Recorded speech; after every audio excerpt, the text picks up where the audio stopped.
medical mission sa iyong lugar. So yung nagbigay po ng pasabi yung South Smart Truck. So sila conduct ng isang medical mission. Sabi mo, alam ko kung saan. So doon ko sila nag-send nyo. Nag-uusap kami ni Tita Esther, sabi niya, Vice, tulungan mo naman kami. Sabi ko, bakit? Sa NHA, nung kami nasunugan. Ano ba yung nasunugan? During pandemic po yun, di ba? To 2020 ba? 2021. To 2021 pa yun, naghihintay. Ginawa ko ngayon si Shermon. Sabi ni Shermon, Vice, may problema kami. Bakit? Kasi program yan ni Senator Bongo. At siya yung in charge dyan sa programa na yan. So, tukat na lang long story short, nagkataon naman, si Senator Bongo, kinontak ko yung palisina ko na meron siyang ibababang AIX, yung programa ng AIX naman. So during nung dito siya, sinabi ko sa kanya, Senator Bongo, meron po kami community sa barangay San Miguel, kailangan ng tulong mo. Dahil meron tayong mga beneficiaries doon, hindi pa rin nabibigyan nung kanilang konting ayuda pang assistance na tayo sila yung sulugan under the program ng NHA.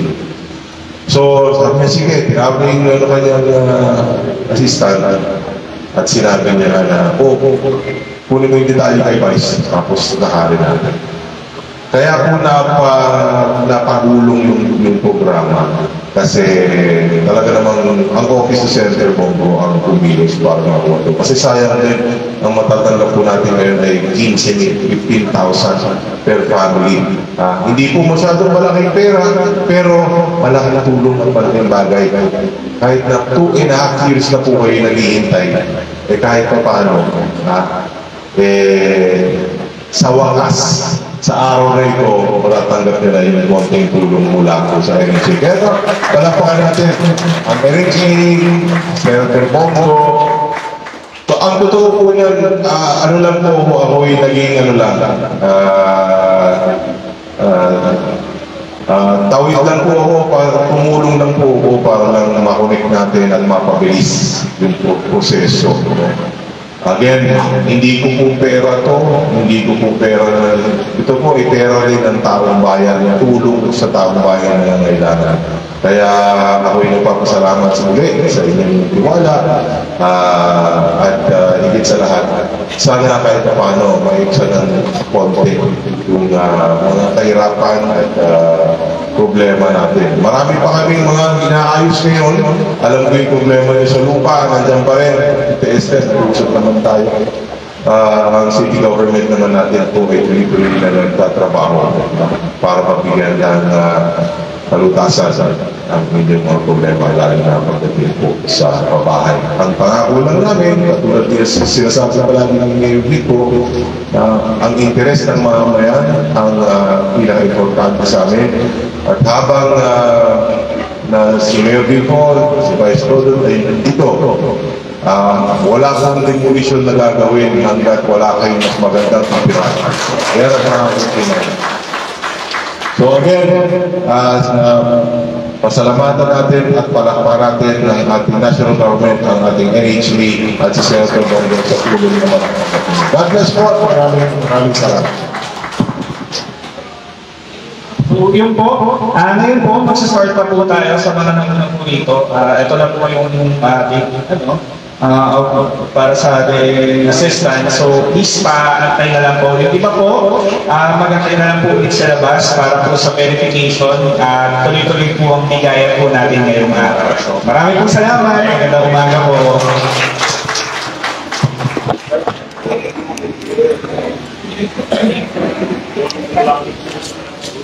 Ayan na mga kaibigan at ito nga pagpunta ni Vice Mayor Dodot Jaworski dito sa opisina ng NHA ay para maging tumulong lang doon sa programa ni Senador Bongo na itong mga nanditong nakikita natin mga tao ngayon ay mabibigyan pala ng ayuda mula sa city government, mula sa national government natin at nakakatawa sa sa pagkipagtulungan nga ni Vice Mayor Dodot Jaworski ay talagang nagagawa yon mga ganitong programa sa lungsod ng Pasig. Yan. So hindi pa natin alam hindi pa natin alam ang buong detalye at mamaya interviewin din natin ang isa sa mga namumunong dito sa NHA. Yan, kausap ngayon ni ni Vice Mayor Dodot Jaworski. Yun isa sa mga andito ayan, napapansin natin na talagang seryoso ang kanilang pag-uusap. Ayan.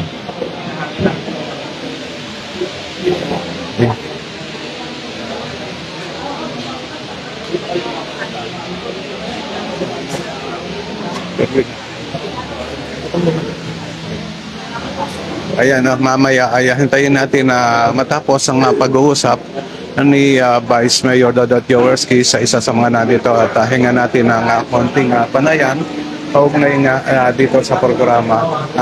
Nakita natin ngayon ito. Ayan, at nagpapaalam na nga si Vice Mayor Dodot Jaworski sa mga taga rito. Nakatawa talaga at meron tayong mga namumuno o mga kagaya ni Mayor Vico Soto, Vice Mayor Dodot Jaworski, Congressman Romero na mga ganitong namumuno dito sa lungsod ng Pasig na talagang yun na para sa kaayusan ng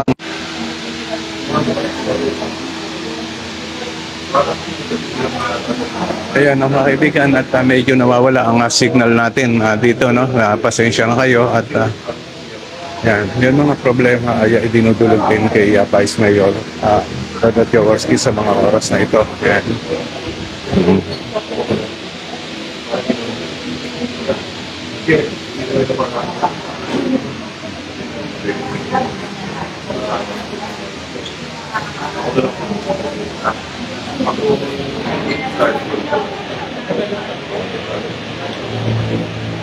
Ayan, at ayan, nakakasa. Nakatuwa yung mga pangako talagang ito at kinukuha nga yun na pangalan nitong isa sa mga ginang nakausap ni Vice Mayor Dodot Jaworski, no? At yan ay sigurado matutulungan ni Vice Mayor Dodot. Ayan ang mga nakikita ko kay Vice Mayor Dodot Jaworski. Yun na talagang action agad pagka yun na may humiling sa kanya o may nagdulog ng problema, action agad yan. Ganun ang ginagawa ni Vice Mayor Dodot Jaworski sa araw-araw na pagsama natin dito sa mga ito ay nakikita natin ang mga kanilang mga ginagawa dito sa lungsod ng Pasig. Dito tayo sa labas muna at para medyo maayos ang signal natin, dahil doon sa loob nitong National Housing Authority Office dito nga sa lugar ng Santa Lucia, barangay Santa Lucia tayo, lungsod ng Pasig. Ito yung National Housing Authority Office ng Pasig, Marikina, Manggahan. Ayan, district office to Ayan, so nakakatuwa at hintayin nga natin dito si lumabas. Hintayin natin lumabas si Vice Mayor Dodot Jaworski. Bumalik doon sa bandang harapan. Siguro ay meron pa rin sa kanya gusto makipag-usap. Ayun. Ayun. Balikan natin. Doon. Dito makikita natin ito yun ayun, nagkapapicture yung mga taga rito, ay mga nandito kay Vice Mayor Dodot Jaworski, kuha na natin, excuse me po.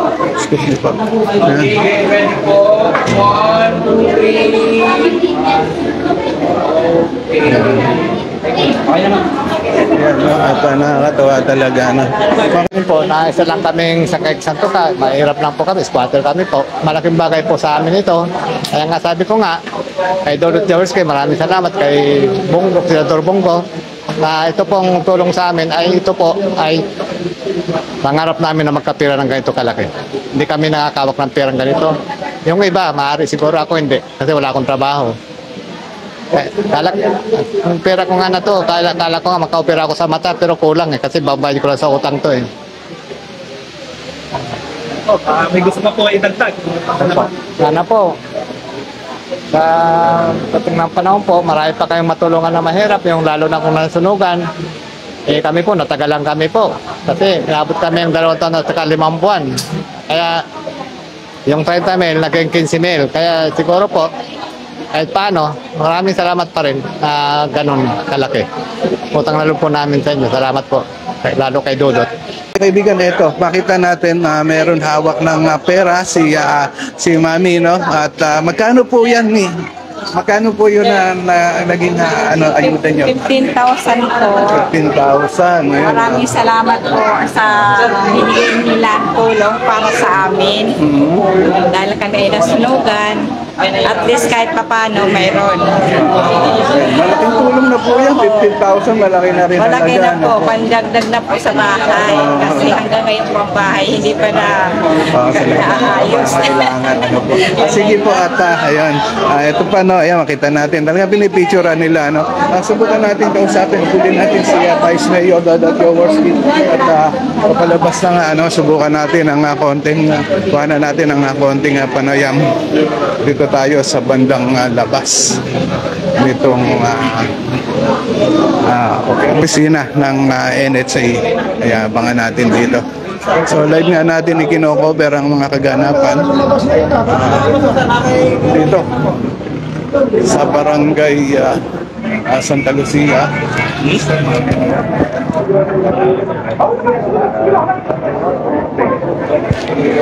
Ayan, mamaya kausapin din natin ang isa sa mga nandito, yun na namumuno nga dito sa National Housing Authority ng lungsod ng Pasig. Ayan si Vice Mayor Dodot Jaworski at sa pakalabas na ito na. Yes. Oo. Yan po, Vice. Magandang araw po. Vice, pakidetalye naman po sa amin kung ano yung nagaganap ngayong araw dito sa NHA. Oo, kasi dito sa San Miguel nga, sa Tambakan, nagkaroon ng sunog dyan noong 2021. So, meron ngayon silang programa, ang NHA, na parang pangpatulong para mapagpatayo sila ulit ng bahay. Ngayon, under yan ng Office Center Bongo. So, during the time nagpunta po tayo dyan during a medical mission, sinabi po sa atin ni Tita Esther na sa kanilang mga pangulo na ang tagal na nilang hinihintay yung release. Humingi ng datos sa kanila ang NHA, they went to the screening process, pero hindi po na ilalabas ng ating nasyonal na pamahalaan. So, nung una nga, akala ko merong papel ang ating LGU, pero wala. Nagkataon din na kilala ko rin naman si Senator Bongo. So, nung kami po ay nakapag-usap, bumaba siya dito sa ating lungsod, nagbigay din siya ng assistance sa ating mga kababaeng mahihirap. Nabanggit ko sa kanya na baka pwede niyang unahin at i-priority. Awa ng Diyos, ilang buwan lang po na-process agad yung pondo at nailabas. So nagkaroon po ng 15,000, almost 100 families po yung makakatanggap ngayon. 15,000 pesos, although 2.5 years na, malaking bagay pa rin na at least makatulong sa kanila dun sa pagpapagawa nila ng kanilang bahay, pag-prepare ng kanilang mga bubong. Kasi kung makikita po ninyo yung lugar na yun, talagang meron silang mga dingding, tarpaulin po ang gamit. Ganun kahirap po ang buhay po.